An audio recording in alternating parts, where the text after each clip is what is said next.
In 1996, Scholastic began publishing Animorphs. Over the next 6 years, Katherine Applegate and her husband, Michael Grant, under the pseudonym K.A. Applegate, produced 54 main series books, several spin-offs, and inspired a TV series, graphic novels, and a cult following.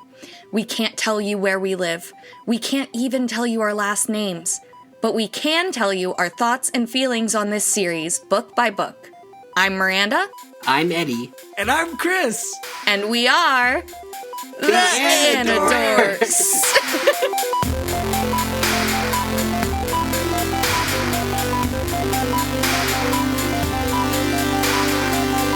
These may be kids' books, but we discuss dark themes and mature content. There may also be some explicit language. Listener discretion is advised.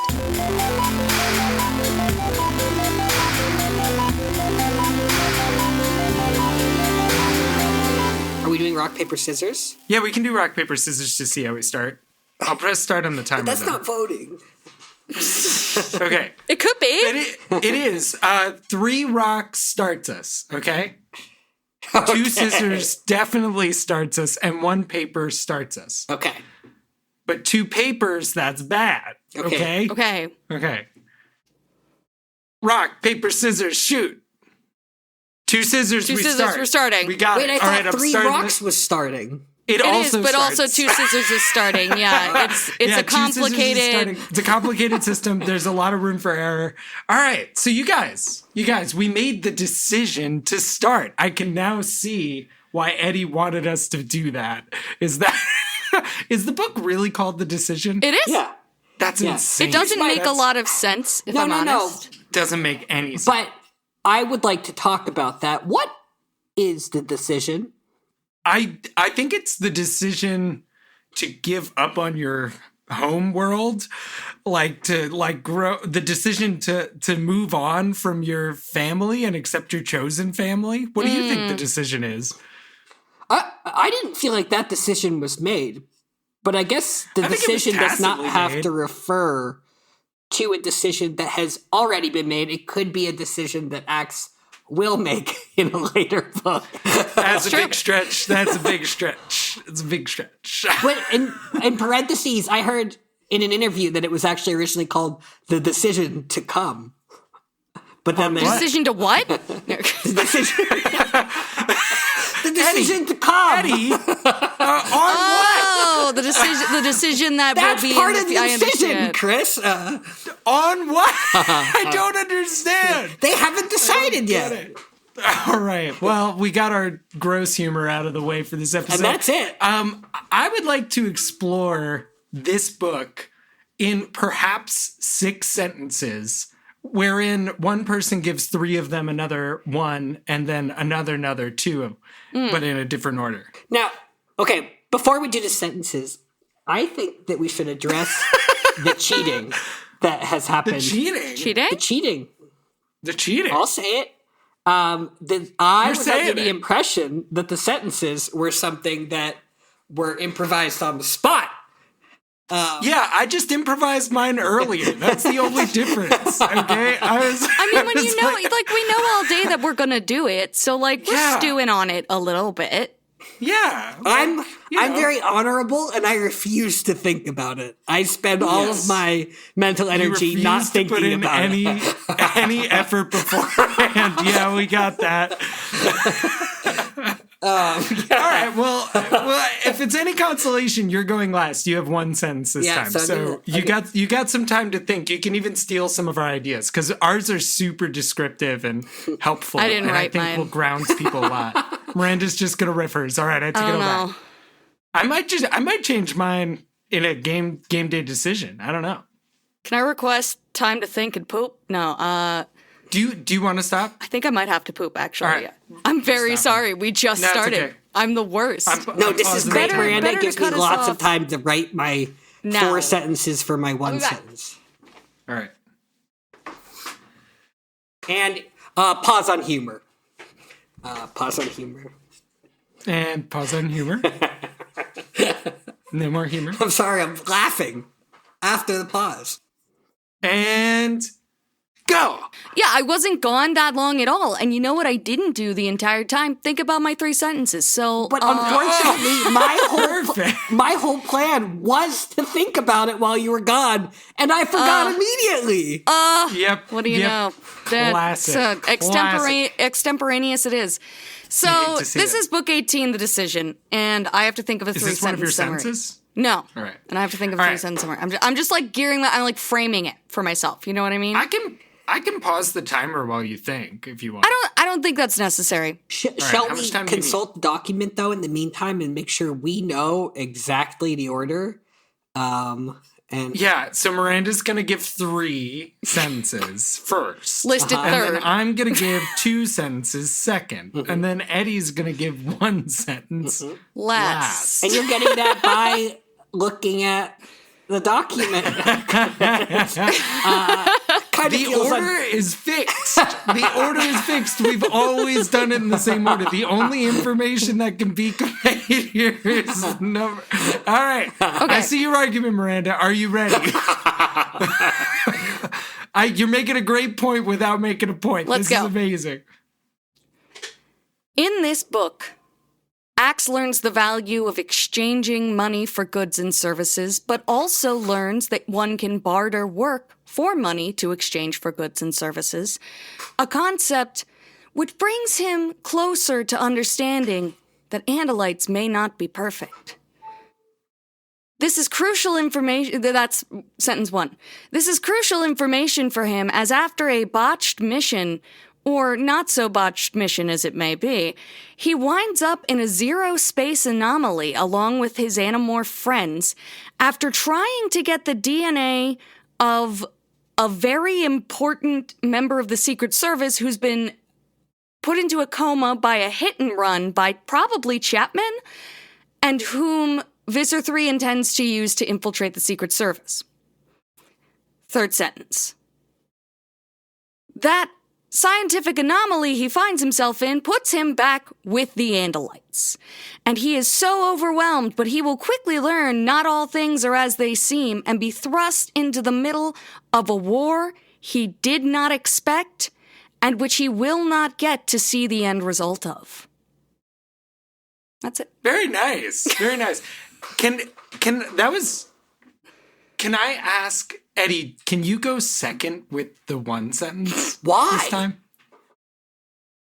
I want to go. All right, it's fine. I'll go. I was just testing out an idea. It's fine. You don't have to be weird about it. It's fine. You can just say no. Why do I feel like I'm being asked to step on a trap? It's not a trap. It's just that mine deserves to go last. That's all. Anyway. Mine is send in the Yerks. Don't bother, they're here. That's mine. Those are my 2 sentences. Oh, okay.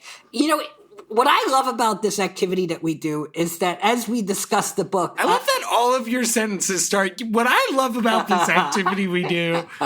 It's a very middle school book report, right? What I loved about this book. Yes. 10 things I loved about this book. Is that in 1 sentence. As we discuss the book together, I get to learn some of the things that you 2 understood about the book through discussing them. Because sometimes I'm like, when did that happen, or when did that come up? Is it because I said scientific anomaly? No, it was the or was the it the Sondheim reference? The bartering. Oh, also the Sondheim reference. Yes, absolutely. Now that went straight over Eddie's head. Yeah. Well, I realized Eddie missed that. I realized that I said, you know, he realizes he can use money for goods and services, but he also learns he can work for money. So I'm like, and then he doesn't end up getting the money. He gets paid in cinnamon buns. Yeah, I now understand what you were talking about. Yeah. Okay. What will my 1 sentence summary be? Ax does not just go to space. He goes to Z space and struggles with the question of whether you can really ever go home again. Aww. Nicely done. Very good. Nicely Very done. good. Beautiful. That's a wrap, everybody. That's book 18. Shall we begin? Oh. Shall we begin? Yeah, at the end. Yeah. It's a very bad place to start. We do, actually. This book does begin at the end. It's true. Kind of. Yeah, it's true, actually. He's it's very good. End. His intro is very, before we jump in to and read Eddie's intro. I want to say for his little pithy, where we're at intro, he announces that this incident happened, the incident he's about to describe to you. And I just really love that. And I really love that it shows us a flash forward of growth that he's going to have had by the end of the book. But also, it describes it in a future historical context, too. What's interesting to me, is he refers to it by a name. Mm-hmm. He somehow knows that name. He talks about how it may be published in scientific journals by his. So it's we're stuck in a weird thing where it's not like this is 100 years later and it's definitely a pivotal moment in the war. He's still uncertain about how to quantify it, or he still doesn't have access to the scientific journals.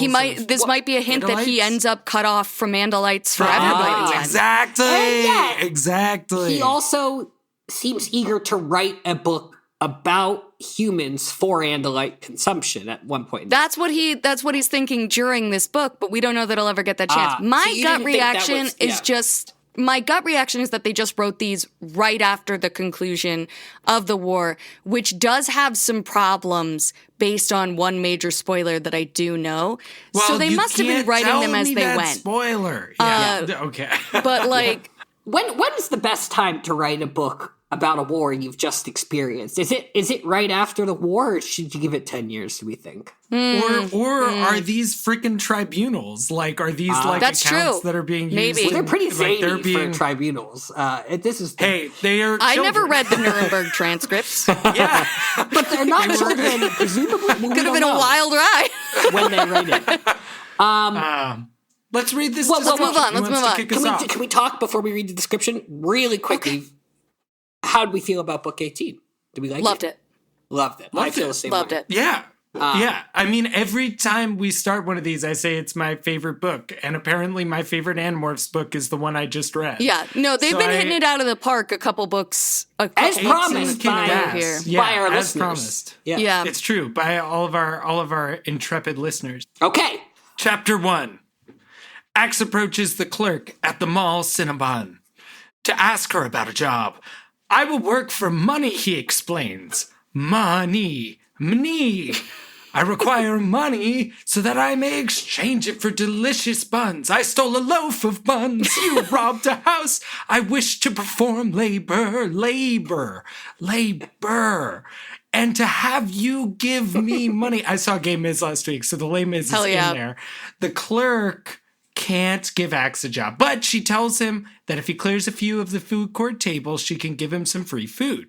But of course, once Axe finds out how much food waste remains on the discarded trays, half-finished cups of soda, ketchup smears, he cannot resist consuming the leftovers. Yeah. And then he starts trying to clear the trays of customers who haven't started eating yet. A pro move. That's the strat. It's the waste that hasn't even happened yet. It's like the Minority Report of trash. I knew you weren't going to eat all of this. You're going to leave that behind. That's a good move. Axe's... It's a power move. You see, Axe is getting very good at passing among humans. He has, as he tells us, absorbed the customs and habits of humans so thoroughly that he seems entirely normal. He lives with the humans. He respects the humans. I want to go where the humans go. But his hearts are still Andalite. He remains true to his people. That was nice, Ed. And yet he admits that he wonders who his people really are. Axe teases that this book will cover the Axolatl incident, revealing what really happened aboard that ship on the war-torn planet Lyra. The events covered here will promise to rewrite the scientific rules of zero-space max extrusion during morphing, to challenge the belief that there are no traitors among the Andalites. All will be told. But first, Axe is released from his brief stint at the mall Cinnabon. After all, he's upsetting the customers, and if he's really that hungry, the clerk will just give him some of the stale cinnamon rolls. Have one, she says, gesturing towards a tray of buns. Perhaps a dozen in all. Have one what? Axe wonders. One mouthful? One roll? One tray?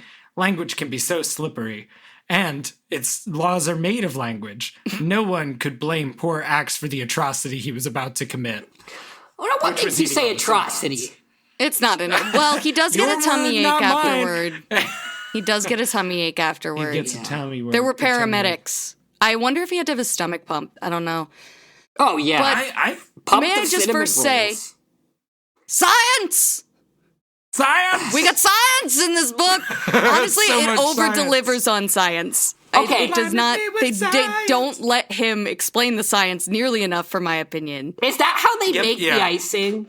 Is the icing just the You don't want to know what the icing stomach is. remains of people who No, they get it from Zero Space, which is what he was hinting at. Oh, that's why it's white. It's white, just like That's why it's white, because Zero Space is nothing. It's white. It's all white. Yeah. Exactly. It's icing. Oh, wow. Some detail that I really, really like about how they describe the situation with the Yeerks is like he's describing the invasion of Lyra, and he's like, the Yeerks invade in their usual style, or they are invading Earth in their usual style. That's what he says. So he's talking about the Yeerks invading or whatever, and that's what sent me into Send in the Yeerks. I see so this whole like you've got.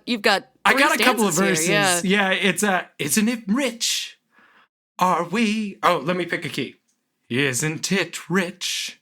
Are we a pair? You with the slug in your ear, me in midair. Where are the Yeerks? None of these are good, by the way. I'm an Aristh. I'm down on my hooves. I try not to break Zero's kindness, but I've nothing to lose. Where are the Yeerks? Send in the Yeerks. And this is the other part, the beat This is the section. bridge. This is the bridge. Do you want to sing it, Miranda? No. Take it away. Just when I dropped down on all fours, finally knowing the kindness I wanted was yours. Nice. Making invasions again with their usual flair. The dome ships arrive. Oh, how does it go? Shit. The dome ships arrive. No one is there. Nice. It's hard. It's a hard. It is a hard song. Without a piano, hard. very hard. Deceptively But hard you song. did great. Thank you. And that was a cold read too. So nicely done. I have a I question. love that. If Axe is so good looking, which we get confirmed again here. It's true. Oh yeah. Cinnabon clerk cannot. Well, no, she can resist him, but she just comments on Only his beard. because she thinks she'd be taking advantage of him otherwise, because not only is he a minor, she thinks he's, quote, a little off in the head. Yeah. Which you're allowed to be when you look like Axe. So That's true. The Timothy Chalamet of. I was going to go with it's like a I think Fabio it's more than scenario. Timothy Chalamet. I think. But do you think if these books were written now, that he would have a mukbang channel of him eating cinnamon rolls? Like he's so good looking. Who taught Axolatl, you mukbang? avocado. Who taught you? Who taught was you too good, mukbang? Miranda. That was really good. Who taught you mukbang? Who taught you that? I watch Have you YouTube been on the videos. internet again? One of my favorite lines is in here, and it's making mouth sounds with my human mouth. That's what I'm here for. It's top tier Animorphs content. It's what I want when I walk into a book, and it's what I got. I'm very pleased. Yeah, we already made it through 90% of what I needed for this Exactly. to be a successful Axe book. Yeah, I mean there is the ongoing thing of how much Did you say Axolatl avocado? the episode. I title. said Axolatl, avocado. I should have said Okay. Axolatl, avocado. Well, No. it's just- All right, just It's recorded. It's now an This is episode good. title. I can take off for the next month. Because it's really hard to say Axolatl avocado. Avocado. I know that's not Axolatl the actual pronunciation of axolotl, but I can't remember what the real pronunciation Now we just of need to get axolotl is. Ascalon in there. Ascalon. The Ascalon, Ascalon incident. avocado. Damn it. Welcome to the Axolotl Avocado channel, where I'm going to be talking to you today about the Ascalon incident. You can find the Axolotl Avocado Ascalon playlist. First up, we're talking about Aximili. Escarut is still...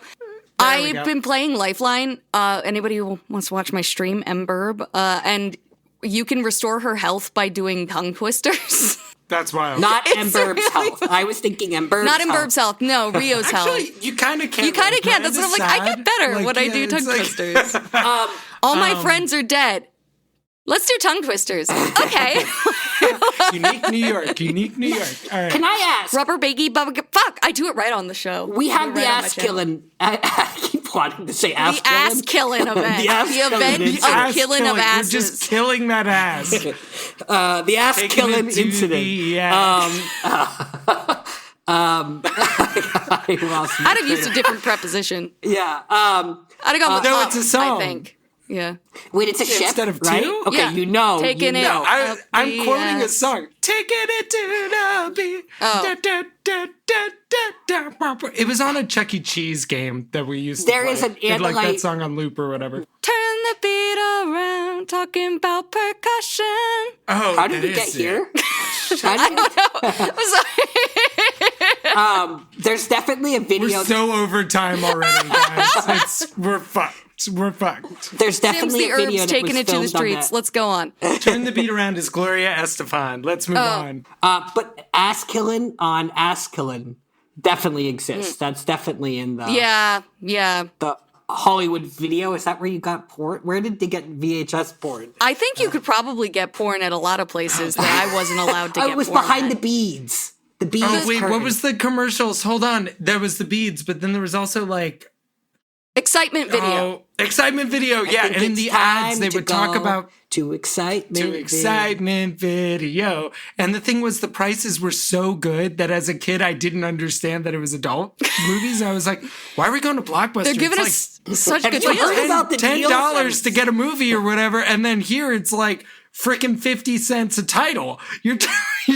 Like I could get every All I have to Disney do is movie watch from them in the last- booth in the back, and it's only 50 cents. I said, Dad, why aren't we going there? Yeah, I can watch Aladdin in the booth in the back. That's fine. I will Yeah. say, FYE did not understand anime in particular and would just put all of it together, and they absolutely sold pornography right next to regular anime, and like it was very funny. That was like there was like a anime was always right next to pornography, almost like, well, if you're into one, why wouldn't you be into the other? Yeah. But, yeah. Most adults You're who like already a little anime are freak. freaks. Let's go. You know what I mean? Yeah, exactly. Pornheads. I'm sorry. So what are we? I'm Chapter putting that 2. on my sound. I'm putting Thornheads on my soundboard for Chapter 2. Anybody else got anything about chapter Nope. 1? No, we should go. Axe leaves. I do, chapter but I didn't 2. get to it in the whole chapter 1 section. what did you want to get? No, to? I'm kidding. Okay. Okay, I'm like looking at your notes. I see Go on. baby boy. I see no. Chapter 2. Chapter 2. I had, The gang meets in the woods at the edge of Cassie's farm. Eric the Chi has asked to speak to the Animorphs about something. While they wait for him to arrive, Marco catches the gang up on the conclusion of Axe's Cinnabon adventure. Turns out that Marco just happened to be passing through the mall. He wasn't following him or anything. Just happened to be passing through the mall food court at that very moment and discovered a crowd had formed around the Cinnabon along with a team of paramedics. He asked someone what happened and learned that a kid had tried to eat a full tray of cinnamon buns. Eric arrives and tells the Animorphs that a high-ranking Secret Service agent named Hewlett Aldershot III has been hit by a minivan while in the city.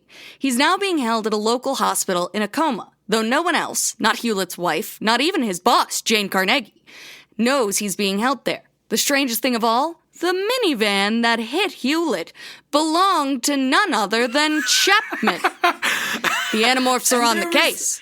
and there was this red light ticket photo of Chapman like this over the running him down. It's so hard for me not to say Hewlett Packard every time. I know. I think Hewlett Packard every time. HP. Like, HP stands for Hewlett Packard. HP computers. They make computers. Oh, yeah. I thought you meant HP as in HP Lovecraft.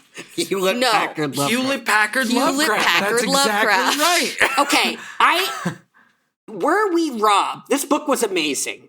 Were we robbed We absolutely were robbed of a Chapman interaction. of a whole Is that book where you're going? where they're investigating, trying to prove that Chapman purposely hit the Secret Service agent? And I wish. where is Jane Carnegie? Where is she? Where is she? Where is Her she? name Where is comes this up powerful? twice. Whose detail is this guy on? He's the second highest ranking member of the Secret Service, and you're telling me he's not on the president or vice president's detail? He's just in this town for some Yeah. reason? Why was he Like, in the what's town? going on there? Maybe he's on vacation, I guess, or visiting family. But like, I have a lot of questions. Yeah. And Yeah, like- because Yeah, if he wasn't with the president, he would be visiting friends or family who would immediately notice he had gone missing, like within 48 hours, right? And I know they've said that the Yeerks control the police, but I'm like, if the Yeerks control the police that hard, like, I feel like there were so many simpler ways to do this. If you can easily, demonstrably commit a crime against someone in this region and have nothing happen, why'd they hit him with a minivan? Why didn't they just mug him in an alley? Why didn't they make sure that high levels of damage didn't occur to this poor man who's now in a coma? I want the spin-off book where we see Chapman's decision-making process. He's like, I could use someone else's car to hit him, or I could use the minivan. Like my own. Yeah. The Yeerk is driving, and inside Chapman is screaming, 45 miles an hour or more will instantly kill anyone you hit. Please slow down. It's like, it is unbelievable how bad the Yeerks are at being subtle. And like, also, we're not even talking about the biggest thing in this chapter, Jane Carnegie. Is like, no, we have the return of Eric the Chi. Yes. Eric the Chi. And we have a meeting with Eric the Chi in the woods where we're having this like information transmission between two warring factions, the Chi and the Animorphs, who apparently have no idea. No, they're friends. But they don't know how to effing work together. They're still adversarially structured. How do you mean? Cautious. They're cautious. They're both bringing extra muscle to these meetings. He brought back, but I think the backup was mostly to ensure they weren't followed. Mostly to ensure that they were properly insulated from any outside interference. But Tobias spots them. He's like, even Tobias couldn't have spotted my friends. And they're like, Tobias, did you see anything? He's like, no. Oh, I did see some Chi pretending to be trees. That was kind of weird. So here's what I'm thinking. Oh, go ahead, Ed. I have something for after. That maybe we're being a little bit too suspicious about this. I think so. Tobias is trapped as a bird. I mean, he can morph again, but he doesn't get to play that many video games. He doesn't get to watch that much TV. He's bored. Like, he hunts and he has to kill his own food, but there's only so many things you can do with a red-tailed hawk in this pasture. I think the Chi were just kind of putting like a Where's Waldo in real life game for give a game. Tobias, that's really good. Spot the difference. How do you think he got so good at it? They do this all the time. That's true, but and I love your idea. Yeah. I love your idea. Thank you. But what if, just to the left of that idea, what if the holograms really aren't that good? Like, what if they're just like first grade, like play level, like I was the tree of the Wizard It's like of a Oz. construction paper tree. Yeah, it's like construction paper. For some reason, they nail human appearance, but everything else is like... Or we didn't do as Eric much the Chi method even on trees. Kind of like a paper mache boy, and Marco just had no idea. They've all just been rolling with it. He looks like Ness. He looks like Ness from Earthbound. Yeah. Like, he just like... I will say, I really believed that, like, with how much he didn't want to talk to them at the end of book 10, that he was, like, not going to come back up. That it was going to be, like, a Deus Ex Machina, use the Eric the Chi phone, like... once a series to fix something, and he's actually just like feeding them intel. Like they seem to have actually formed a partnership, and they are carrying out their promise to feed them intel. Yes. Okay, one last interpretation here of why it's so weird between the Chis and the Animorphs. The Chi? The cheese? Cheese. I think the plural of Chi is Chi. The cheese stands alone. Okay, so we speculated in an earlier book, I think it was book 10, that maybe the subtext is that Eric is Marco's ex. Maybe that's why he brought back up. He's like, it might be weird. It was weird at the mall, but he had Jake and I had no one. So could you two just come along and pretend to be trees and just help me, call me if things are going south? Like, yeah, like if I say a code word. Yeah. Pretend to be a tree.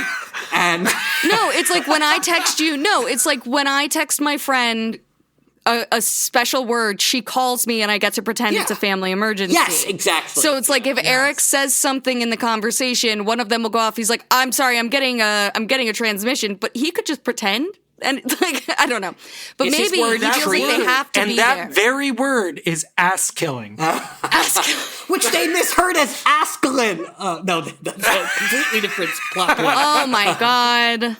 Can't believe this. Also, do we think maybe, just maybe, Melissa with the dead eyes was learning how to drive? Oh my God. She's not old enough. She's not really old enough to be on the roads proper. But Chapman's he might cool be taking dad. her to parking lots. I think they could be 13 to 14. Some people teach their kids early. I don't know. You can get your permit at 15 in some states. What if human Chapman briefly took control, took credit for the whole incident because he didn't want Melissa with her dead eyes? Melissa to get in trouble. Yeah. But she still would be driving his van. They can't get more dead. I'm going to say this. I'm still mad about what Eddie said, which is why didn't we get the whodunit of trying to catch Chapman? Well, of them trying to infiltrate the police to get the evidence out there. You know what I mean? They know the evidence exists. So fun if they were that petty. Or does the evidence exist, or did the Chi just see it happen?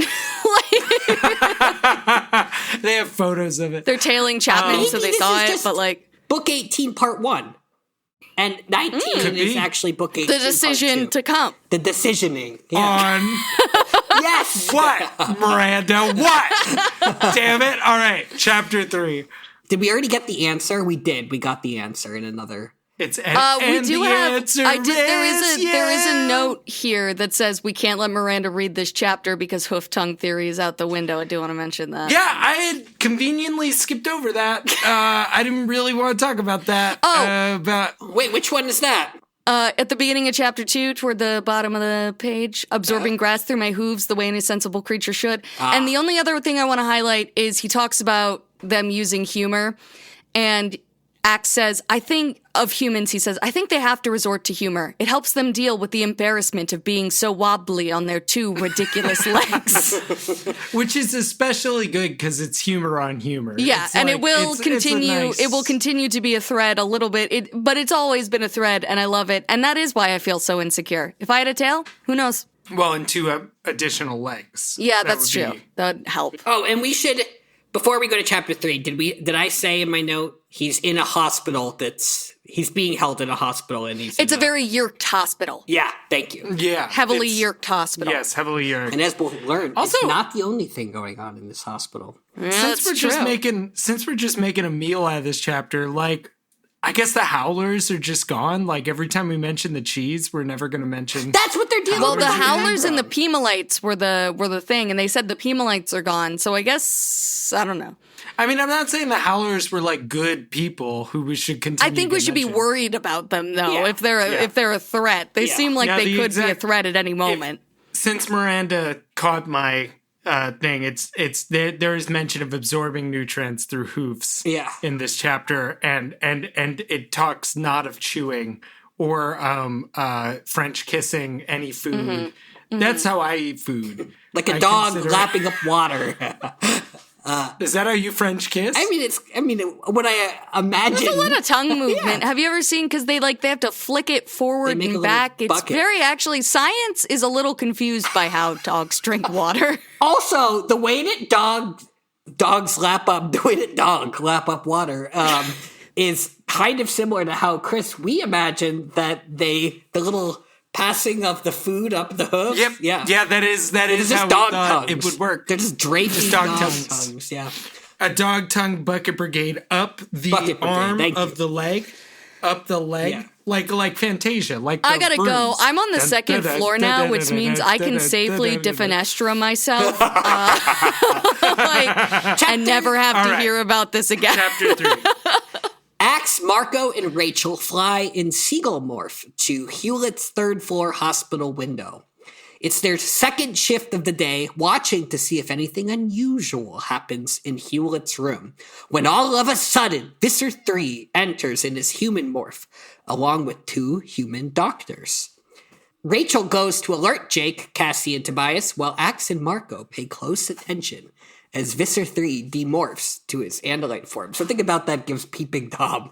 Like he's changing. Yeah. Visser 3 demands that the 2 doctors repair Hewlett. He asks that the Secret Service agent be injured, not incapacitated, when he hired Chapman to hit him with his minivan. Hewlett is of no use to Visser 3 like this. If they can't heal Hewlett in 3 days, he'll have no choice but to morph the man so as to seize Hewlett's boss, named character Jane Carnegie, so as to get closer to the president. And if things come to that, well, let's just say that Visser 3 will have little use for these 2 doctors. Suddenly, I can't wait to meet Jane Carnegie. I know. Keep going. Sorry. Yeah, even more than what was her name? The hairdresser. Charisse.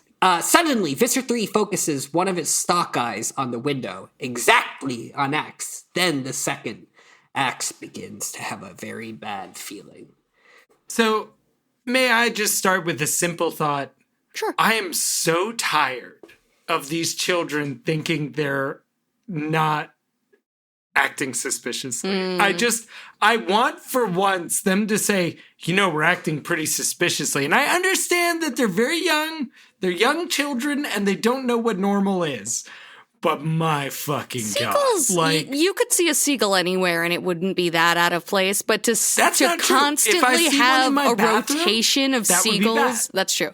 But to constantly have a rotation of seagulls on the window at all times is definitely a little weird. I do want to say Marco is a champion of name-based violence in this book, which I think is a little weird.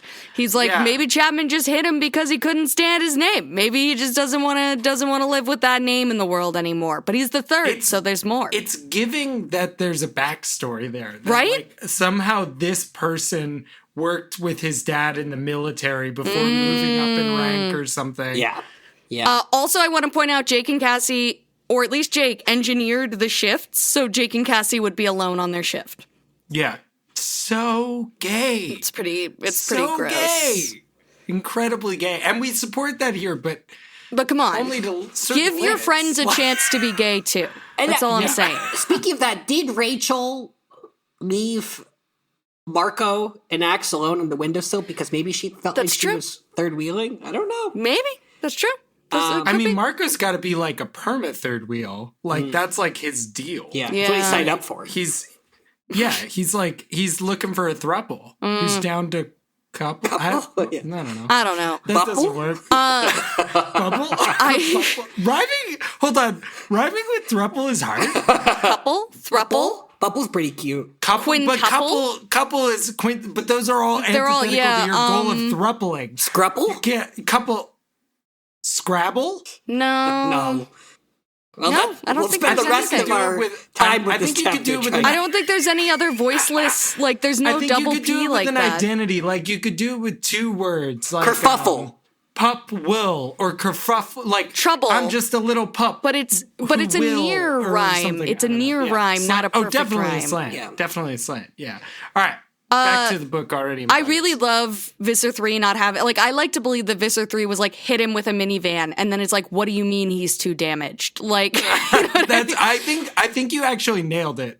I think he has no idea how fragile humans are. And he's how like, I don't care about any of this. are. Just fix him.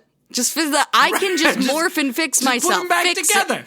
Put them back together. And then I also really actually got excited about the idea of this book being about Visser 3 morphing this guy and us following him as he tried to get close to the president. Like, I was actually really kind of into it. And I'm not saying I don't like where the book went. I'm just saying that also would have been a really good book. Do we think the whole Jane Carnegie, Hewlett Aldershot III, because she really went all in on these memorable names.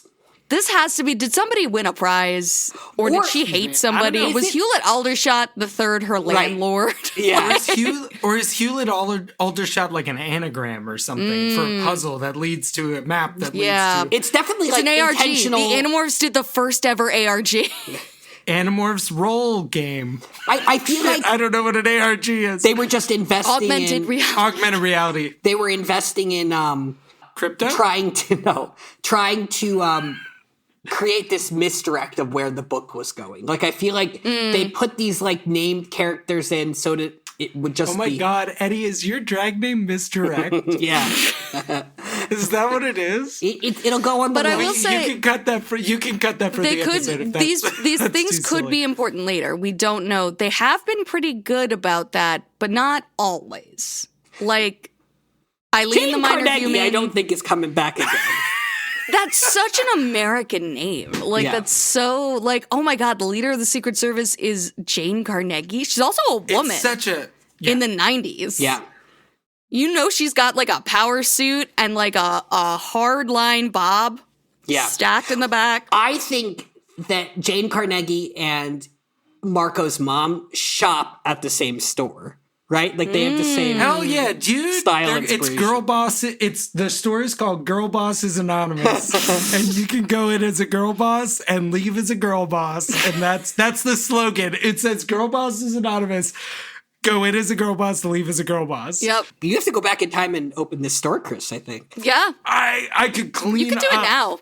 That's true. Yeah, you could just open It's it all now. blazers and pencil skirts. That's all they sell. Yeah, and a bunch of weekly, like, you know, those like year planners. It's like oh my god! Do you know how many? Do you know how many girls? Office supply scores. How many girls and women in my 20s I knew who bought a new planner and were like, "This is going to change my life."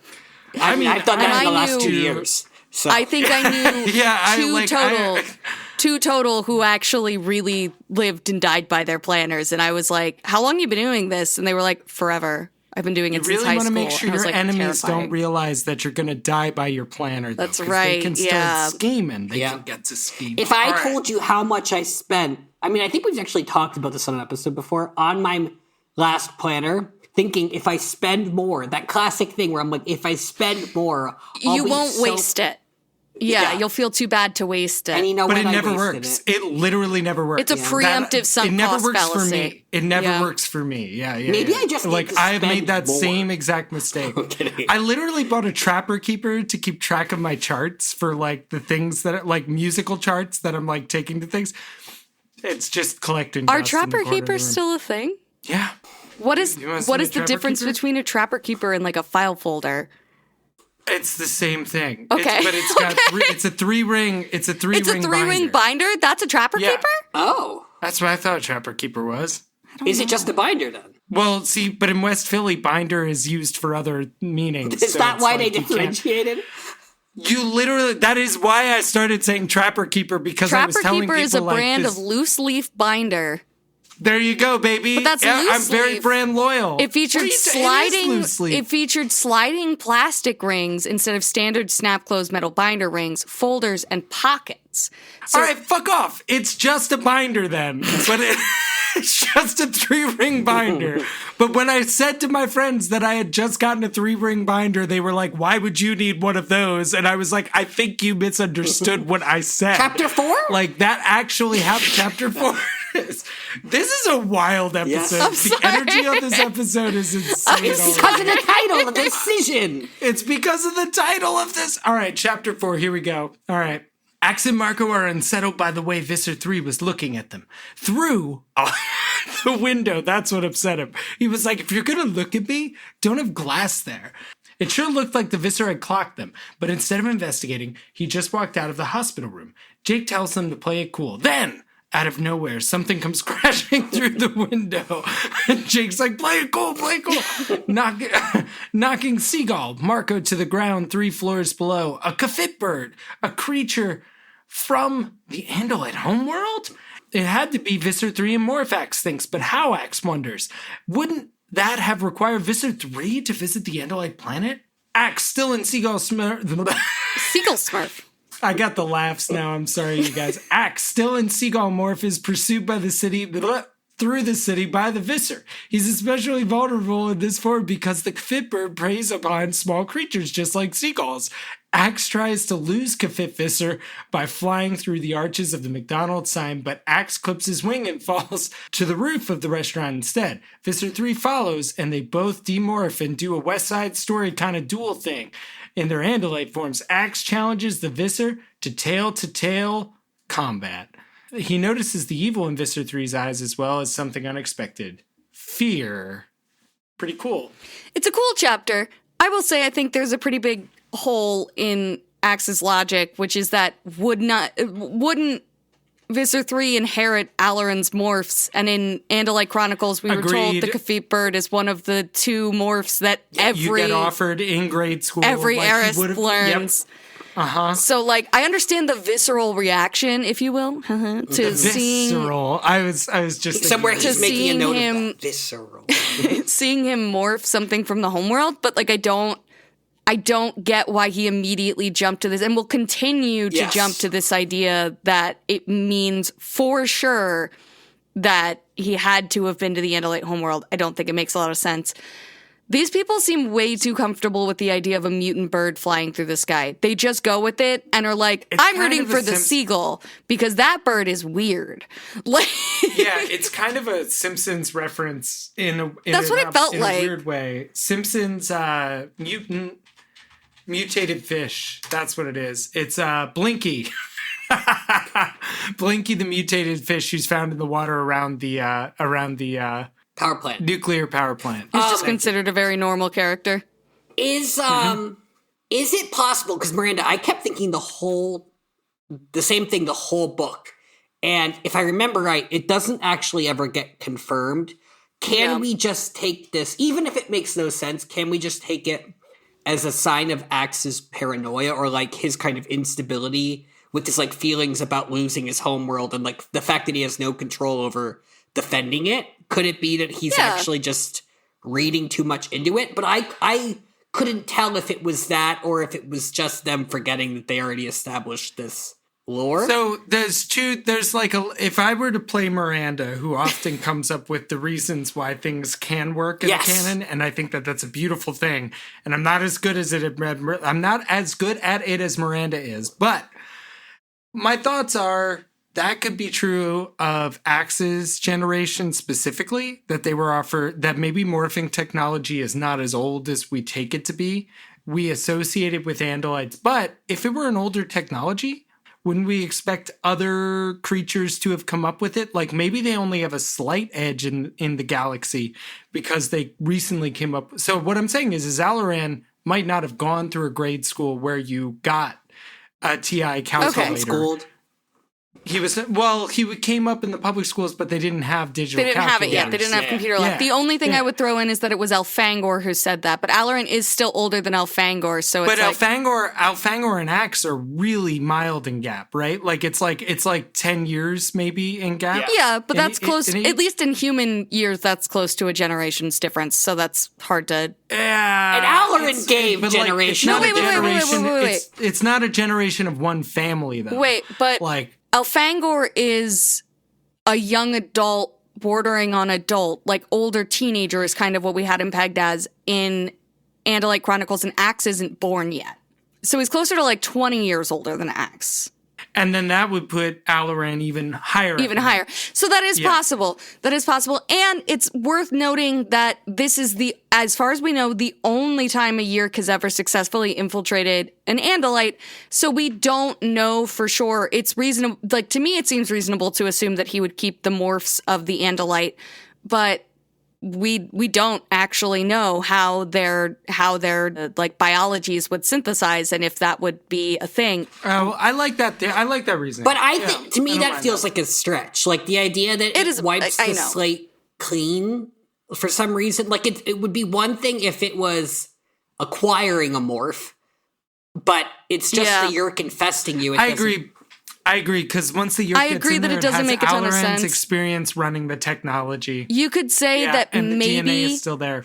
Maybe before, if there's a way to dump a morph that's not but would Alaran have done it? I don't think he could have had time because he was unconscious when he got infested. Let's bring CJ in.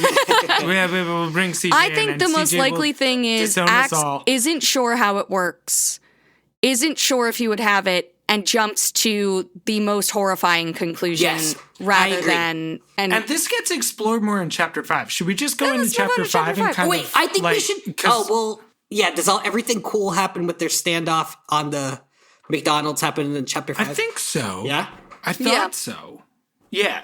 Their standoff is Chapter 5. Okay, let's jump there. All right, cool. All right, take it away, next reader. Chapter 5. Axe and Visser 3 circle each other atop the McDonald's, amid the ventilation fans releasing air that reeks of grease and fried meat. The other Animorphs fly above, but they can't demorph to help without giving away that they are human. Axe instructs them to leave him and Visser 3 to their battle. He wants to avenge his brother Elfangor on his own. But Cassie says that this isn't the time or place for this fight. People saw Visser 3's strange kafit morph land here and are on their way to investigate. There's no time. Axe senses sudden movement and strikes with his blade, slashing Visser 3's shoulder. But just like that, the Visser has leapt from the building into a dumpster below. Axe watches as Visser 3 limps away, morphing into human form as he flees. The Visser must have broken his rear leg from the fall. Before Visser 3 escapes around a corner, he looks back at Axe with a hateful sneer.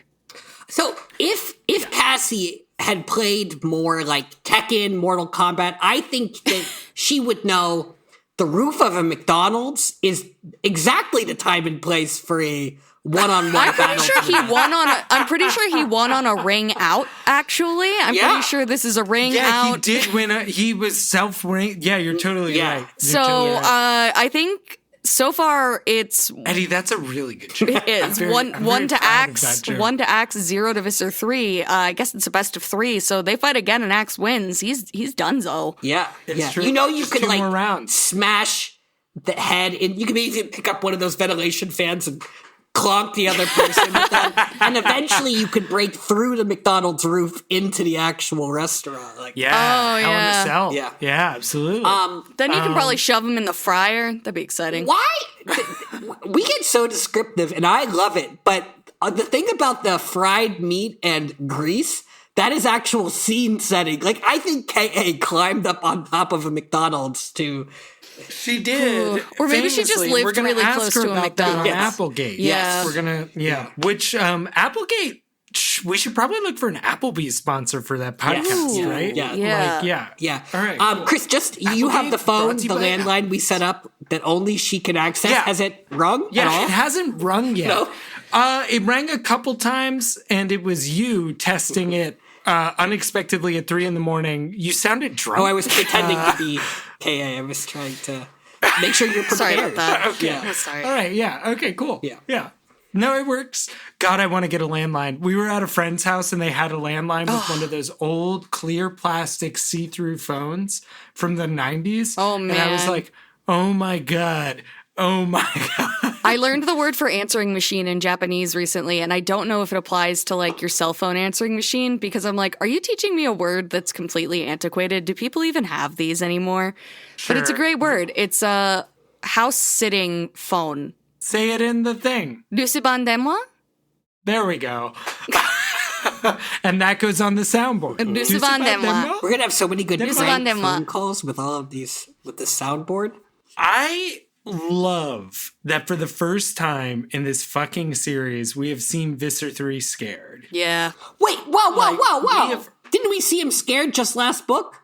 When Rachel threw him with her trunk? Was he scared then? Oh, into the oatmeal. Yeah, but like we're up close seeing it in his eyes. That feels a little more personal, Yes, a little more I intimate. agree. Also, Rachel was never going to kill him, and we knew that, which is why I think that this is different, because, like, in this situation, it's like, dude, Axe could kill Visser 3 right here, was the vibe that I got. I was like, oh, shit, we might actually have, like, 70% chance of winning on this. Because they think about it. They're like, if we morph, we have to be sure he doesn't survive this.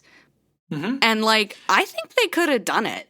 Honestly. I think they could have done it. It's Yeah. not But like they were he's a worried good about fighter. getting exposed to other humans, I guess. But once you've killed Visser 3, who cares? Oh, and yeah, and If once they he's morph, down, he morphs. once he's down, I feel like the kids could morph back and they could just all punch him, and we could get a cool like Yeah, it's just like a we bunch just of beat kids up this beating up a weird blue deer. Stomping And then there's him. another blue deer there, and they're like, go for that one next. And he runs away and he morphs human and he comes out of the trees. He's like, I didn't see that deer anywhere.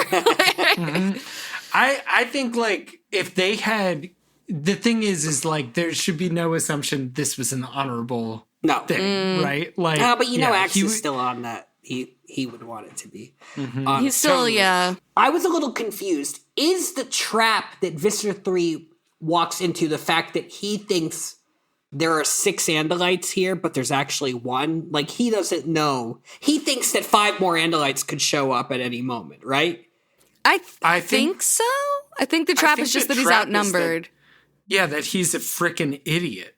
Like, if you think about it, right? Like, he invented this bad situation for himself by busting through a window mean, it was as a cool. kafit bird. It was cool as shit. But he doesn't have any of his backup here. He had no backup, and then he, like, pursued way further out than he overextended. Yeah. Like, it's all his fault.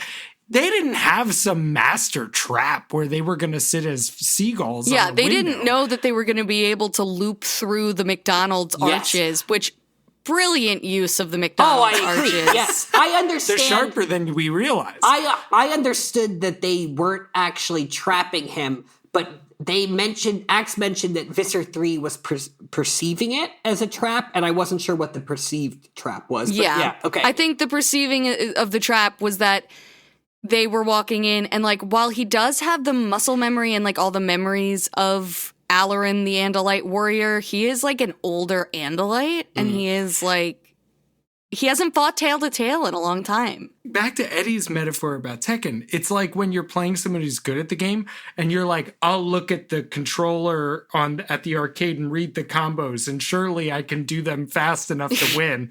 And it's like, no, you can't. This is really hard and take a lot of expertise to do. Yeah. Poor Visser 3 fell in a dumpster last book. He fell in a Yerk pool. He's had a rough couple of books. I hope he gets revenge and gets to kill one of them next. I sure hope so too.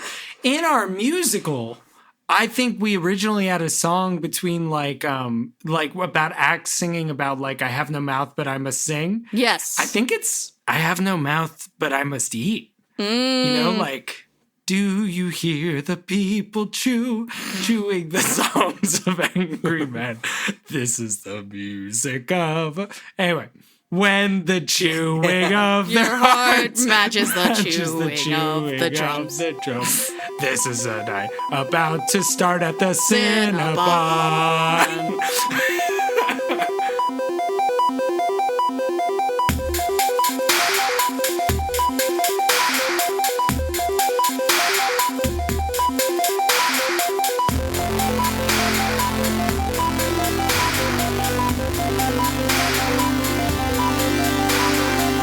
Thanks for listening to Anidorks. We'll be back soon with lots more to say. Until the Andalites return, or at least until next time. See you soon!